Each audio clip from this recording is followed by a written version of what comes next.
So good day, friends. I'm so grateful to be here. I want to introduce you to a practice that I developed, which is called grace. It is a practice of cultivating compassion when we interact with others. Grace is an English word which is about the beneficence, if you will, of our lives, of this world. And it has a beautiful sense in English. I don't know how it translates into your language, but just to give you a quick overview, I use this word because it's a word that carries such a beneficial meaning, but also each of the letters of the word means something. And so it's a practice that is a process that you can engage when interacting in vivo, in life, in a lived experience with another. The G of grace is gathering your attention. The R of grace is recalling your intention. The A of grace is attuning to yourself and then attuning to the other. The C of grace is considering what will serve. And the E of grace is engaging and ending. So let's just take a breath before I drop into the practice with you.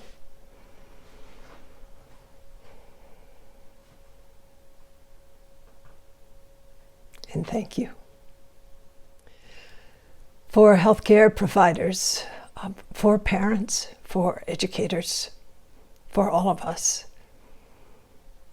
the practice of compassion, bringing compassion forth in our world today, is of extreme importance. So we can ask, what is compassion? Compassion is that capacity for us to bring our attention to the experience of another. It also reflects a quality of motivation that is fundamentally unselfish, that is deeply altruistic. And it engages our capacity to look deeply, to see suffering, to see reality, to see things as they are, as clearly as possible. And compassion involves this deep sense of commitment to do whatever we can to alleviate the suffering of others. So what is it to have a world without compassion? It truly is a world of suffering. And one of the things that we have learned in bringing compassion to the laboratories of neuroscience and in the investigation of the social psychology of compassion is how deeply compassion benefits not only others, but benefits ourselves. It enhances our immune system. It actually creates the means for us to de-stress. In other words, not to be so stressed. And it's also catching. That is, when we see others being compassionate, we are uplifted and we want to be compassionate ourselves. So I have always felt that compassion is, of course, essential for clinicians, essential for parents, essential for educators, but also essential for those in government.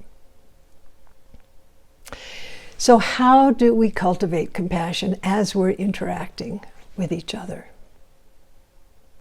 We can begin by allowing ourselves to be really grounded, which is to say, for example, on your inhale, let your attention rest on the inhalation. In English, we say it's gathering your attention. And this means that you're letting go of external distractors. So that's really important. You're bringing together your attention into an experience which is grounded in the body and which also activates the parasympathetic system. So on the inhale, gathering your attention, and on the exhale, dropping into the body. Just have this pulse, this moment of embodied relaxation, because all of the mental formations, all of the external distractors that have been working you so hard, you have released. And you're just here in the physical experience of the breath. And when we're interacting with someone who's really suffering, it's very important that we have the means to be really grounded. If we find ourselves in a state of upregulation, if we find ourselves in a state of excitation or ungroundedness, it can adversely affect the person with whom we're interacting. So getting grounded is really important. So on the in-breath, gathering your attention. On the exhale, dropping into the body. So when I teach this in an English-speaking context, it's the G of a word that is the tool that we're using to cultivate compassion while we're interacting with each other. The word is grace. So the G of grace means to gather our attention. The R of grace is recalling our intention. By recalling our intention, it is really to remind ourselves that we are here to serve others, that an unselfish motivation makes it possible for us to really be resourced by a pro-social quality of mind and heart. A quality that is characterized by a deep sense of care for the other and also for the world. Our intention, our motivation is really important in how we bring forth compassion. I mean, compassion is not accessible unless we have an intention or a motivation that is basically altruistic, that is deeply grounded in the sense of wanting to relieve the suffering of another. And it's a resource for us.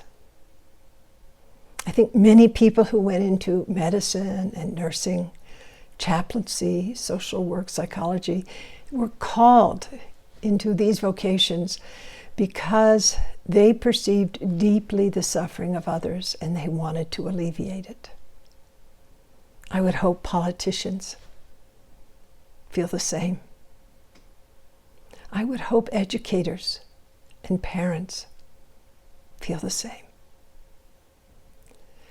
This unselfish motivation is so important as we open up this kind of treasure house of kindness and care, and also being grounded. So the G is gathering your attention, getting grounded, and the R is recalling your intention. And often I do that by recalling someone who's having a really hard time.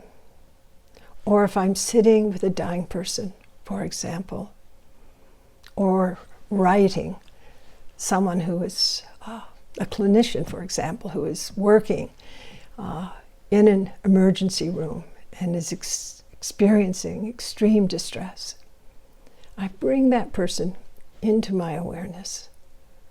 I allow myself to be present for and to touch their suffering as it is.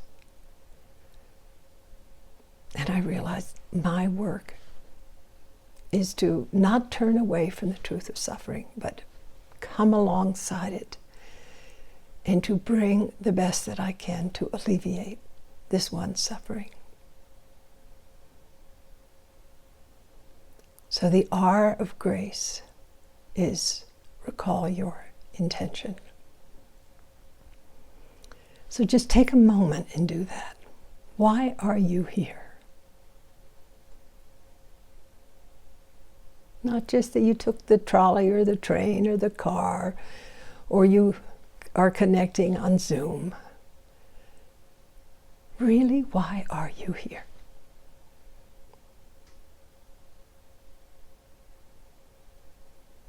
Recall your intention.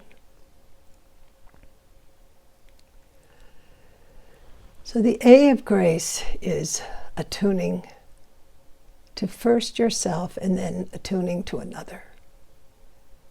So what does that mean? Usually we're taught, to be kind of diagnostic. We're always paying attention externally to the things that are outside of us or seemingly outside of us, and we're evaluating. But here first, we're doing the opposite. We're actually bringing our attention into our somatic experience. What is the body experiencing right now? The body is this phenomenal repository of information that is constantly being churned up through our nervous system. It's teaching us all the time, and so often we've dissociated from the body. And the body also often is telling us when we're not aligned with our values, or when there's something that is quite disturbing, but we're not giving adequate attention to. So just take a moment. Notice whatever your experience is in the body.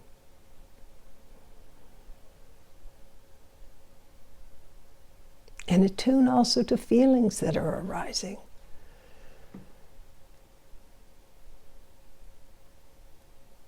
Notice whatever emotions are present, not judging, not analyzing, not evaluating. Simply be aware of what emotions are present for you. Attuning to your feelings.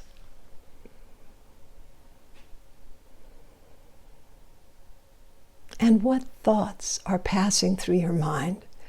Just as the body's experience is always changing, your feelings are always changing, so also are your thoughts. And you just take a moment. It's a kind of discernment into or perception of our subjective experience. Notice. Notice what your experience is right now. Attuning to self. And if there's some sense of aversion or contraction present, notice that. See if you can understand where that's coming from.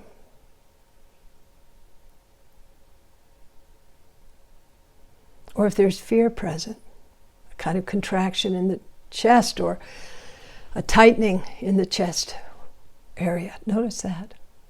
Or an opening. Or if the throat feels tight because you don't want to say anything, you're afraid, or you don't feel you have the right words, notice that. And let the breath begin to regulate the more challenging emotions. So you can be present, so you can come alongside the experience of another, whatever it may be.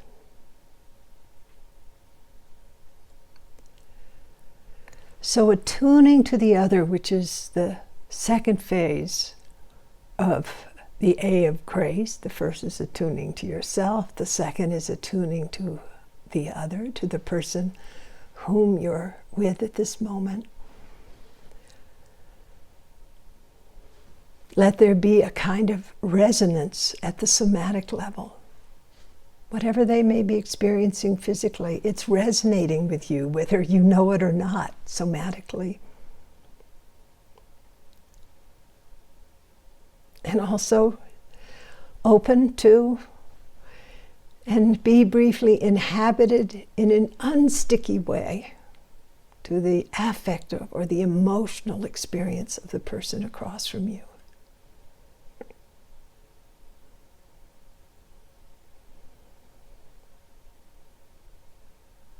And how might this person perceive you?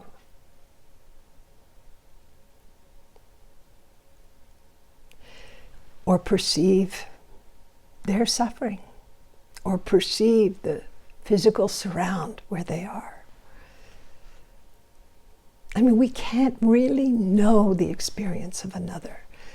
But empathy, which is attunement to the other, is when we expand our subjectivity, open it deeply to include the other within our direct experience.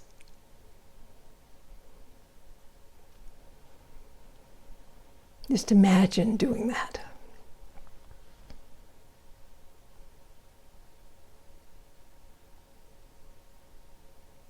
The A of grace, first attuning to yourself and then attuning to the other.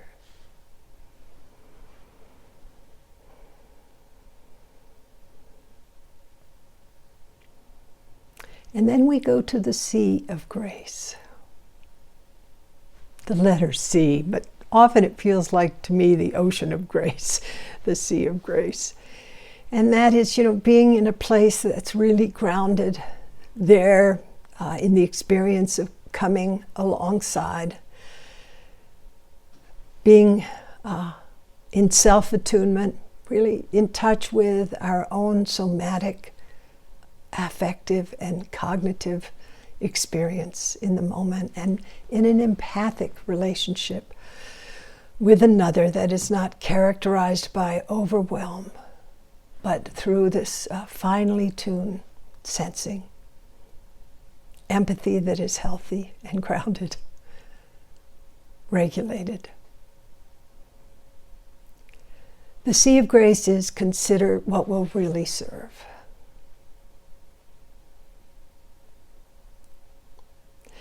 And to consider what will really serve involves a couple of important dimensions.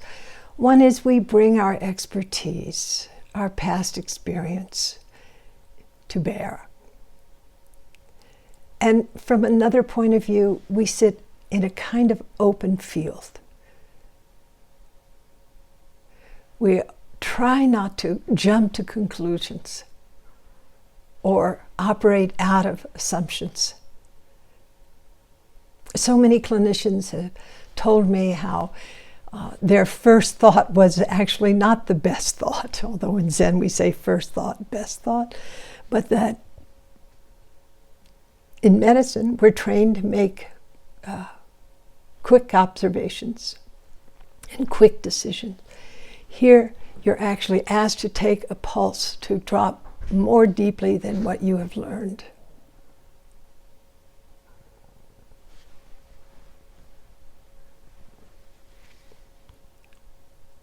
Consider what will serve. Looking deeply. On one hand, your expertise as a clinician, or your experience as a human being, as a parent or a politician, as an educator, okay, important. But the other side of the equation is be open. Let yourself be surprised. See if you can bring a kind of beginner's mind into the interaction. And from this base, then, considering what will serve the sea of grace, action arises that is grounded, that is ethical, that is self-attuned, attuned to the other, also taking into account the possible downstream effects of any action that we take.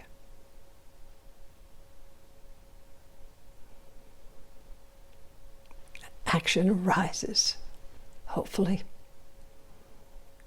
that is morally aligned, that is congruent with the needs of the patient or person whom you're serving.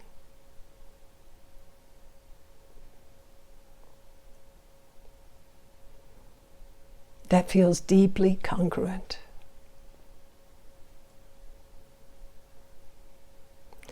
That is selfless, is not based on your need to protect yourself, but really coming from a foundation of wisdom, the sea of grace, leading to E, engage. How we engage, how we enact. What we do is we move into action if action is called for.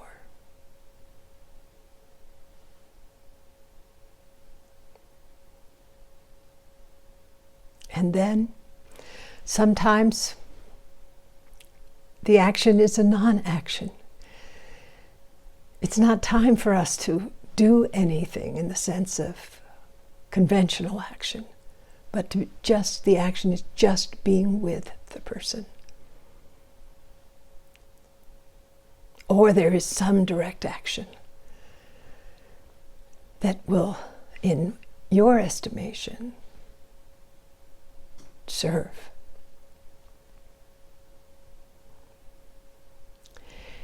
And then the second part of the E of grace is end. How do you end this interaction? You know, internally it might be an acknowledgement. I did the best that I could in these circumstances. It might be an acknowledgement with the person whom you're endeavoring to serve. That is an expression, for example, of gratitude. Or it might mean that things didn't work out as well as one would have hoped. And so our acknowledgement is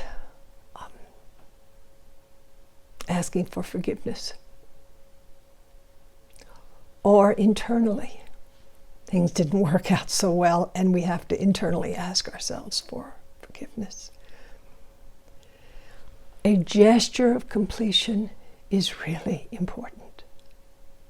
Grace.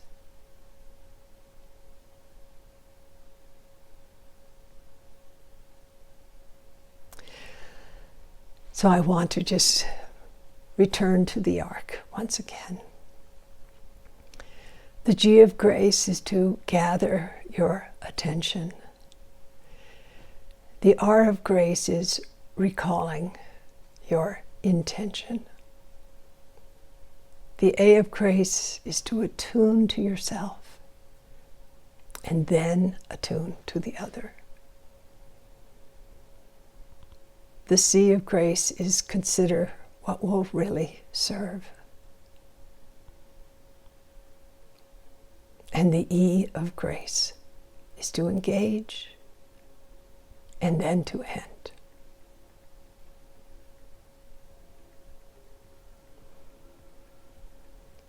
So I hope that this process, this practice of grace can serve particularly those in the healthcare setting.